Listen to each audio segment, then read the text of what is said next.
સ્વાગત છે તમારું મારી ચેનલ પર। તો આજે આપણે બનાવીશું ખાખરા, જે મેથીના ખાખરા છે અને ખૂબ જ સ્વાદિષ્ટ બને છે। તો આ ખાખરા બનાવવા માટે અહીં મેં મોટા વાટકા જેટલો ઘઉંનો લોટ લીધો છે, સ્વાદ અનુસાર મીઠું લીધેલું છે, 1 થી 2 ચમચી જેટલી હળદર એડ કરેલી છે, 1 ચમચી જેટલું લાલ મરચું પાવડર, અહીં 1 થી 1.5 ચમચી જેટલું આખું જીરું આવી રીતે મસળી અને એડ કરવાનું છે, અને અહીં 2 થી 3 ચમચી જેટલો મેં ચણાનો લોટ એડ કરેલ છે, જેથી તેનો સ્વાદ સરસ આવે। ચણાનો લોટ તમે સ્કીપ કરી શકો છો। અહીં મેં સૂકી મેથી લીધી છે, તો આ કસૂરી મેથીને ઘરમાં જ છાયામાં જ સૂકવીને અમે બનાવેલી છે। તો આવી રીતે મેથી નાખવાથી ટેસ્ટ એકદમ સરસ આવે છે।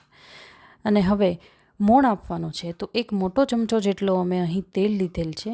મોણ આપવાથી ખૂબ જ સરસ સ્વાદ આવે છે અને ખસ્તા બને છે ખાખરા અને કડક બને છે। તો આવી રીતે ભાખરીની જેમ જ મોણ આપતા જવાનું છે ધીમે ધીમે। તો આવી રીતે ભાખરીના લોટની જેમ મોણ આપીશું તો લોટ એકદમ સરસ બનશે, તેનું ટેક્સચર પણ એકદમ સરસ આવશે અને વણવાની પણ મજા આવશે અને સ્વાદ તો એકદમ સરસ જ આવશે। તો આવી રીતે ધીમે ધીમે પહેલાં મોણ જ આપવાનું છે, પાણી શરૂઆતમાં અથવા તો એકસાથે એડ કરી નથી દેવાનું, પાણી ધીમે ધીમે એડ કરતું રહેવાનું છે। જો તમે અમારી ચેનલ પર ભાખરીનો વિડીયો જોયો હોય તો તેમાં પણ પાણી આપણે ધીમે ધીમે એડ કરીએ છીએ, તો જ ભાખરી સરસ બને છે। તો ખાખરામાં પણ એવી જ રીતે પાણી ધીમે ધીમે એડ કરવાનું છે, જરૂર પૂરતું જ એડ કરવાનું છે। રોટલીના લોટની જેમ એકસાથે પાણી અહીં એડ કરવામાં આવતું નથી। જો આવી રીતે થોડું થોડું પાણી સ્પ્રેડ કરી અને લોટમાં એડ કરી અને પછી લોટ બાંધીએ ધીમે ધીમે જરૂરિયાત મુજબ, તો જ લોટ સરસ બને છે અને એની વાનગી પણ ખૂબ જ સરસ બને છે। તો તમે જોઈ શકો છો આ વાનગી બનાવતા લગભગ 2 કલાક લાગે છે, પણ જો બહારના ખાખરા આપણે અવોઇડ કરવા માંગતા હોઈએ, કારણ કે તેમાં પામ ઓઇલ હોય છે, તેમાં મેંદો પણ એડ કરેલો હોય છે, જે હેલ્થ માટે ખરાબ હોય છે, તો ઘરે થોડો સમય લઈ અને ખાખરા બનાવીએ તો હેલ્થ માટે પણ સારું રહે છે અને સ્વાદ તો એવો જ આવે છે। અને ઘરનું તેલ, સિંગ તેલ પણ વાપરીએ તો તે પણ હેલ્થ માટે સરસ રહે છે। તો આવી રીતે કૂણવીને લોટ બાંધશું તો સરસ રીતે લોટ બંધાઈ જશે। આવી રીતે લોટ બાંધી રહેવાનો છે અને ખાસ એક વાતનું ધ્યાન રાખવાનું છે કે રોટલીનો લોટ જેવો હોય છે તેનાથી કડક લોટ બાંધવાનો છે, કઠણ લોટ બાંધવાનો છે, બરાબર છે? તો જ ખાખરા સરસ બને છે અને વણવામાં પાતળા થાય છે અને ચોટતા નથી। તો આવી રીતે લોટ જ્યારે બંધાઈ જાય ત્યારે 1 ચમચી લાસ્ટમાં તેલ એડ કરી અને આવી રીતે કૂણવી લેવાનો છે। જો આવી રીતે કોઈ પણ લોટને આપણે કૂણવીએ તો ત્યાર પછીની જે વાનગી હોય છે ખૂબ જ સરસ બનતી હોય છે। તો લોટનું જ મહત્ત્વ હોય છે।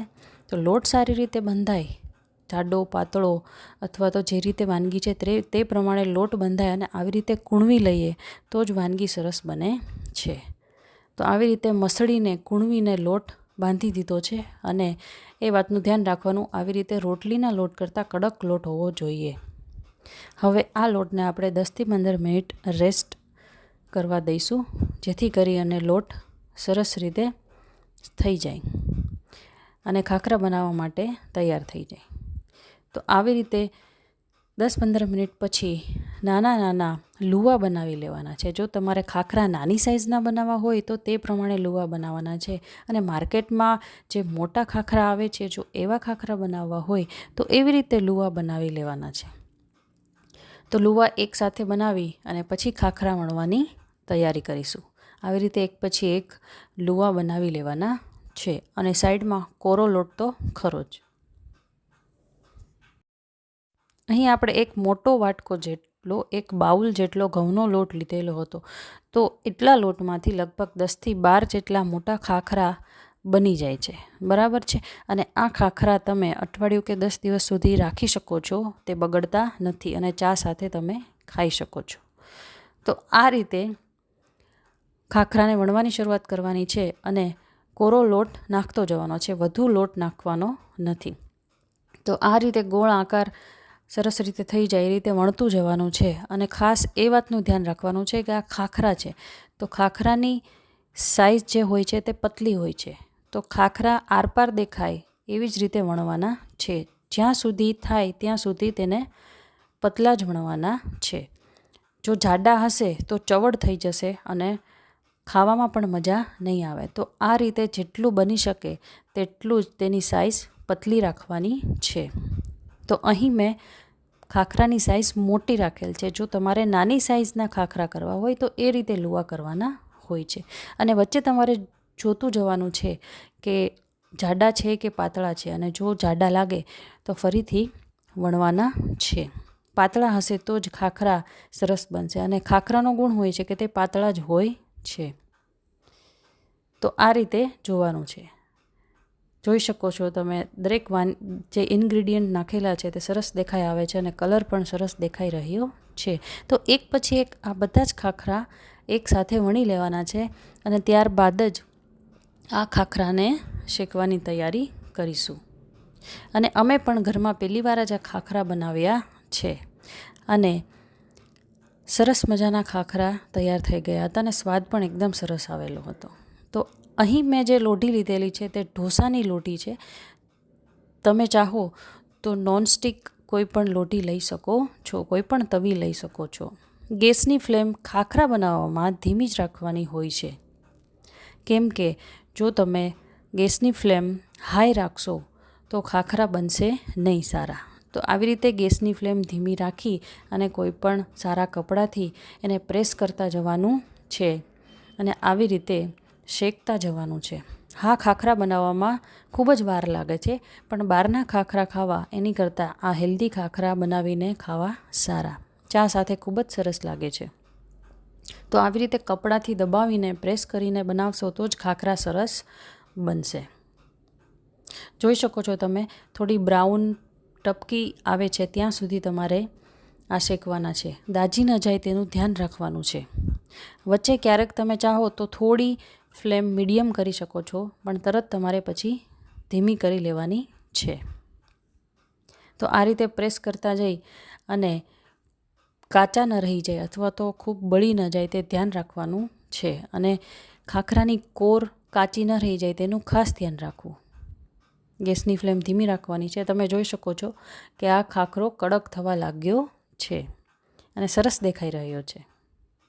આમાં જીરું અને મેથી પણ નાખેલું છે. તમે ચાહો તો મેથી સ્કીપ કરી શકો છો, અથવા તો જીરું પણ સ્કીપ કરી શકો છો. તો જીરા ખાખરા બની જાય છે, અને જો એકલી મેથી એડ કરો તો મેથીના ખાખરા બની જાય છે. અમે અહીં બંને વસ્તુ એડ કરેલી છે, તેનો સ્વાદ ખૂબ જ સરસ આવેલો.